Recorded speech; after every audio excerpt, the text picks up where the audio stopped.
माननीय सभापति महोदय, आपने मुझे राजस्थान सूक्ष्म लघु और मध्यम उद्यम स्थापना और प्रवर्तन का सुकरीकरण संशोधन विधेयक 2023 पर बोलने का मौका दिया, उसके लिए बहुत बहुत धन्यवाद। आदरणीय सभापति महोदय, जब ये बिल अमेंडमेंट आया और उसमें हम पढ़ रहे थे तो इसके अंदर ये लिखा है कि कोविड के कारण कुछ परिस्थितियां ऐसी बनी जिसकी वजह से हम अवधि बढ़ाकर 3 से 5 साल कर रहे हैं, क्योंकि लोग अपने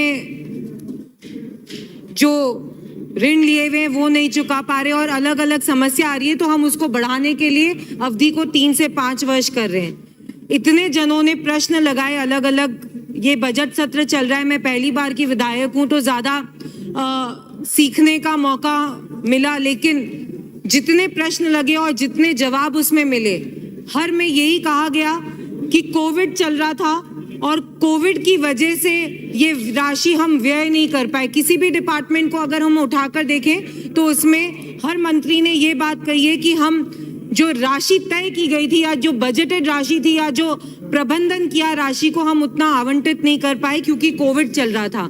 तो जब अभी तक हमारी सरकार इस कोविड से नहीं उभर पाई है तो ये छोटे लघु उद्योग MSME कैसे उठ पाएंगे। सिर्फ 2 साल की प्रवृत्ति को सबसे पहले तो बढ़ाकर आप इसको 5 साल नहीं 6 वर्ष करें।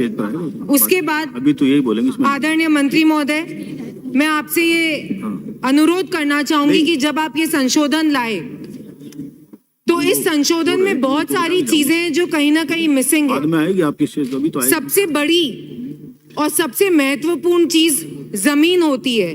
जब हम इंडस्ट्री कोई भी लगाते हैं तो हम सबसे पहले जाते हैं एक जमीन को लेने के लिए, लैंड को लेने के लिए, और जब हम लैंड लेने के लिए जाते हैं तो उसमें स्मॉल सेक्टर बिजनेसेस को कोई भी प्रावधान नहीं है कि उनको कोई उसमें छूट मिले या कोई रियायत मिले। हम सब जानते हैं कि ये स्मॉल इंडस्ट्रीज, माइक्रो इंडस्ट्रीज और मीडियम इंडस्ट्रीज कोई बहुत बड़े बिजनेस हाउसेस से नहीं आते हैं। ये सब बहुत किन्हीं के पेरेंट्स जीवन भर काम करते हैं, नौकरी करते हैं और उनके बच्चे ये सोचते हैं कि नहीं हम अपना कोई बिजनेस चालू करेंगे। राजसमंद जिस विधानसभा क्षेत्र से मैं आती हूँ, यहाँ पर भी बहुत सारे ऐसे छोटे छोटे उद्योग हैं। मार्बल इंडस्ट्री को लेकर ले लीजिए, हैंडीक्राफ्ट्स को लेके ले लीजिए, पेंटिंग्स को लेके ले लीजिए, आर्ट को लेके ले लीजिए। तो ऐसी कितनी चीजें हैं जो हम इसके अंदर सोचते हैं कि हम छोटी छोटी इंडस्ट्रीज लगाएं।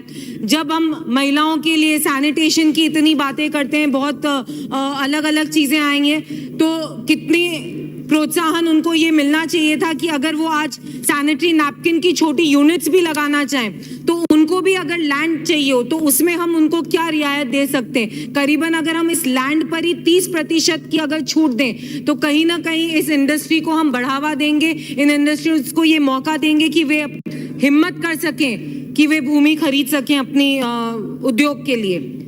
दूसरा एक विषय जो मैं आपके सामने रखना चाहूंगी वो बिजली कटौती का है।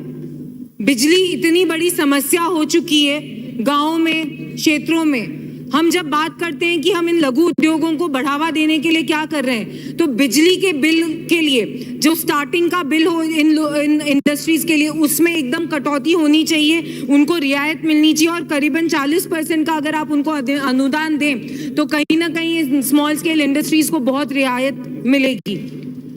आदरणीय मंत्री महोदय, एक बात और मैं आपसे आज कहना चाहूंगी कि हम जब राजस्थान की बात करते हैं, युवाओं की बात करते हैं, बेरोजगारी एक बहुत बड़ा मुद्दा है और ये सिर्फ एक राजनीतिक मुद्दा नहीं। जब हम ग्राउंड पे जाते हैं तो वाकई में हम देखते हैं कि युवा पढ़ लिख गया है। हर किसी ने भली ITI करी हो, भली ग्रेजुएशन करी हो, सब चीजें करी है, लेकिन जब हम उनको नौकरी की बात करते हैं तो आज युवा अपने आप को बोलता है कि हमने इतना पढ़ लिया है लेकिन हमारे लिए नौकरी उपलब्ध नहीं है। ऐसी स्थिति में आदरणीय हमारे प्रधानमंत्री जी ने भी बहुत अलग अलग स्कीम्स निकाली है कि स्मॉल स्केल इंडस्ट्रीज आगे बढ़ सकें। मैं राजस्थान सरकार से भी ये निवेदन करूंगी कि कितने गांव, कितने छोटे छोटे कस्बे हैं जहां पर स्किल्ड लेबर की आज भी कमी है। कितनी चीजें लुप्त हो चुकी है। नाथद्वारा में पेंटिंग्स इतनी बड़ी हो सकती है कि उस इंडस्ट्री को अगर डेवलप करें, ऐसे कॉलेजेस बनाएं, ऐसे पेंटर्स जो पुराने हैं उनको हम इकट्ठे करें कि वो इस स्किल को आगे दें, तो ये स्किल कहीं ना कहीं आगे जाएगी और युवाओं को बहुत मौका मिलेगा कि वो अपने इस बेस को, अपनी स्किल्स को बढ़ाकर कुछ काम आगे कर सके।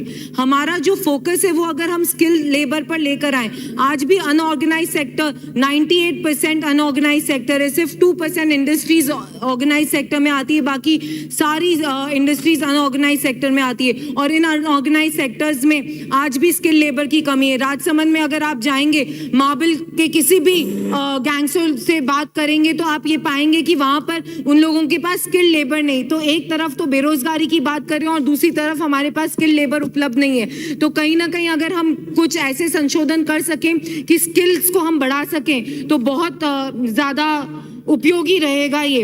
आदरणीय सभापति महोदय, महिलाओं के लिए भी इसके अंदर अगर हम कोई संशोधन लाएं कि महिलाएं छोटे छोटे गांव में एक मैं एक उदाहरण के तौर पर आपको दूंगी कि अगर हम ऐसे एग्जीबिशंस करें, तहसील मुख्यालय पे एग्जीबिशंस करें जिसमें महिलाओं को प्रोत्साहन देगी, वो अपने घर की भली अचार हो, पापड़ हो या फिर मुखवास हो, मठरियाँ हो, ऐसे नाश्ते, इनको भी अगर हम बढ़ावा दें तो ये भी कहीं ना कहीं जाकर एक्सपोर्ट क्वालिटी की बन सकती है। जयपुर का ही एक उदाहरण दूंगी, एक छोटी कचौरी यहाँ पर मिलती थी आदरणीय सभापति महोदय, जो पहले 25 पैसे में मिलती थी और आज वो महिला कहाँ पर पहुंच गई, वो एक्सपोर्ट करती हैं और 5 रुपए में बेचती हैं। तो मुझे 15 मिनट बोला गया है आदरणीय सभापति महोदय, मैं उतना नहीं लूंगी समय। आप मुझे पहली बार ये मौका मिला है। 5 minutes have been allocated to you. I have been told 15 minutes. That is over. Okay, I'll just take one more minute, आप conclude सभापति महोदय। conclude कर दीजिए, कोई बात नहीं। बिल्कुल, आप लेकिन आप है ना बार बार ऐसे बोल के मुझे कंफ्यूज करते हैं। आज बोलने वाले भी कम है, पर last 1 minute I will conclude soon. I'll just take one more minute.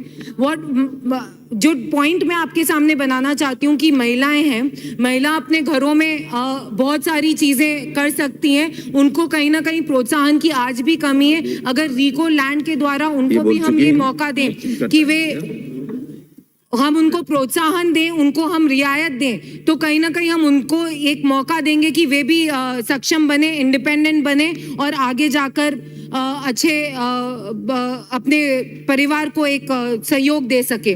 आदरणीय सभापति महोदय, आपके माध्यम से मैं मंत्री महोदय को एक और सुझाव देना चाहूंगी कि जब वे अमेंडमेंट करें तो ऐसा कुछ करें कि जो तहसील मुख्यालय है, मैं राजसमंद क्षेत्र में ही राजसमंद पंचायत समिति और राजसमंद तहसील और रेलमगरा तहसील है, तो ऐसे तहसील मुख्यालय पे अगर हम इंडस्ट्रियल एरिया को चयनित करते हैं तो जो ये छोटे छोटे उद्योग हैं, लघु माइक्रो, भली वो घरों से होकर तहसील तक पहुंच सकते हैं, तो उन लोगों को भी लैंड की उपलब्धि बहुत अच्छे से मिल सकती है। सभापति महोदय, बहुत सारी बातें कहने की, लेकिन क्योंकि समय नहीं है, एक बात और आपको मैं कहूंगी कि कहीं ना कहीं लेबर, बिजली और लैंड, ये 3 बहुत इंपॉर्टेंट चीजें हैं जब हम MSME इंडस्ट्रीज की बात करते हैं, और इन तीनों के बारे में अगर कोई भी प्रावधान नहीं लाए तो ये इस अमेंडमेंट का कोई मतलब नहीं रह जाएगा।